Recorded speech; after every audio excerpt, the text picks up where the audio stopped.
দুর্গাপুর থেকে নয়াগ্রাম যাওয়ার পথে ভয়াবহ পথ দুর্ঘটনা। শালবনী থানার অন্তর্গত গোদাপিয়াসাল এলাকায় যাত্রাপালার কর্মীদের নিয়ে আসা একটি বাস দুর্ঘটনার কবলে পড়ে। এই ঘটনায় অন্তত ৯ জন গুরুতরভাবে আহত হয়েছেন, যাদের মধ্যে একজনের অবস্থা অত্যন্ত আশঙ্কাজনক বলে জানা গিয়েছে। প্রাপ্ত তথ্য অনুযায়ী বাসটিতে মোট ৩৫ জন যাত্রাশিল্পী ও কর্মী ছিলেন। তাঁরা নয়াগ্রামে একটি যাত্রানুষ্ঠানে অংশ নিতে যাচ্ছিলেন।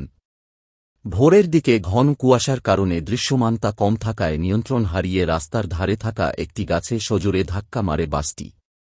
দুর্ঘটনার পর স্থানীয় বাসিন্দা ও পুলিশের তৎপরতায় আহতদেরকে দ্রুত উদ্ধার করে মেদিনীপুর মেডিকেল কলেজ হাসপাতালে নিয়ে আসা হয়। সেখানে আহতরা বর্তমানে চিকিৎসাধীন রয়েছেন। দুর্ঘটনার খবর পেয়ে শালবনী থানার পুলিশ ঘটনাস্থলে পৌঁছে পরিস্থিতি নিয়ন্ত্রণে আনে এবং দুর্ঘটনার কারণ খতিয়ে দেখছে। ঘটনাটা আমরা দুর্গাপুর থেকে যাত্রা করে বাড়ি আমরা যাচ্ছিলাম ঝাড়গ্রামের দিকে নয়াগ্রাম। তা আসার পথে এই জঙ্গলে ব্রেক ফেল হয়ে ড্রাইভার নিয়ন্ত্রণ হারিয়ে ফেলেছে, দিয়ে গাছে মেরেছে। একটা গাছ ভেঙে গেছে, আর একটা গাছে গিয়ে আটকে গেছি আমরা।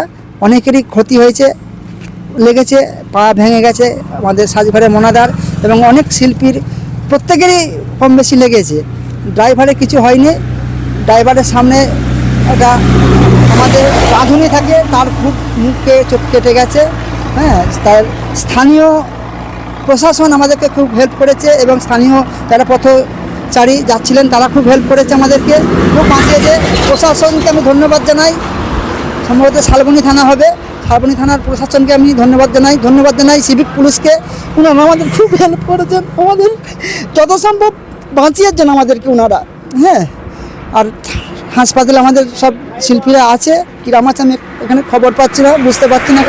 আমার সেরকম কিছু লাগেনি। আমাদের এই শিল্পীরা এখানে বসে আছে, তাদের খুব লেগেছে, তারা বসে আছে এখানে। ওরা হাসপাতালে যেতে চায়নি বাকি সব হাসপাতালে আছে। আর আমি কিছু বলতে পারছি না বাবু। আপনার নাম? আমার নাম সুকুমার মণ্ডল। অ্যাকচুয়ালি আমি যেটুকু শুনলাম আর কি, যে ওনারা দুর্গাপুর থেকে যাত্রা করে আসছিলেন। আস্তে আস্তে গোদাপিয়াসালের কাছে এই ঘন কুয়াশার কারণে ড্রাইভার গাছে ধাক্কা মেরে দেয়। তো আবার ওনারা বলছেন যে হয়তো গাছটা ছিল বলে হয়তো আমরা সবগুলো বেঁচে গেছি, নাহলে পুরো বাসটায় উল্টে যেত। কতজন ছিল গাড়িতে? গাড়িতে ছিল অনেকজন, প্রায় 30-35 জন। তার মধ্যে 9 জন আহত হয়েছেন, একজন খুব গুরুতর আহত, যিনি এখন ওটিতে আছেন। কি নাম স্যার? আমার নাম ঝন্টু দোলে। তো আমি বাসটা অ্যাক্সিডেন্ট করেছে। আচ্ছা, আমি তো ছিলাম না বাসে, আমি আলাদা গাড়িতে ছিলাম, স্পেশাল গাড়িতে। যার জন্যে অ্যাক্সিডেন্টটা কীভাবে হয়েছে সেটা আমি জানি না, তবে সম্ভবত কুয়াশাতেই হয়েছে। কোথায় হয়েছে? যাত্রা। কোনখানটায় হয়েছে স্পটটা? গোদাপিয়াসাল। কজন এসছে স্যার এখানে? 9 জন। কি নাম? আহত কতজন? আমার নাম বাবলি ভট্টাচার্য, চিতপুর যাত্রাপাড়ার নটনাট্যকার বাবলি ভট্টাচার্য। সকলের বাড়ি কোথায় জানেন? কারো দক্ষিণ 24 পরগনা, কারো মেদিনীপুর, কারো বর্ধমান, চারিদিক হুগলি ছড়িয়ে ছিটিয়ে। ঠিক আছে, আমি ওদের দেখি। ঠিক আছে, থ্যাংক ইউ।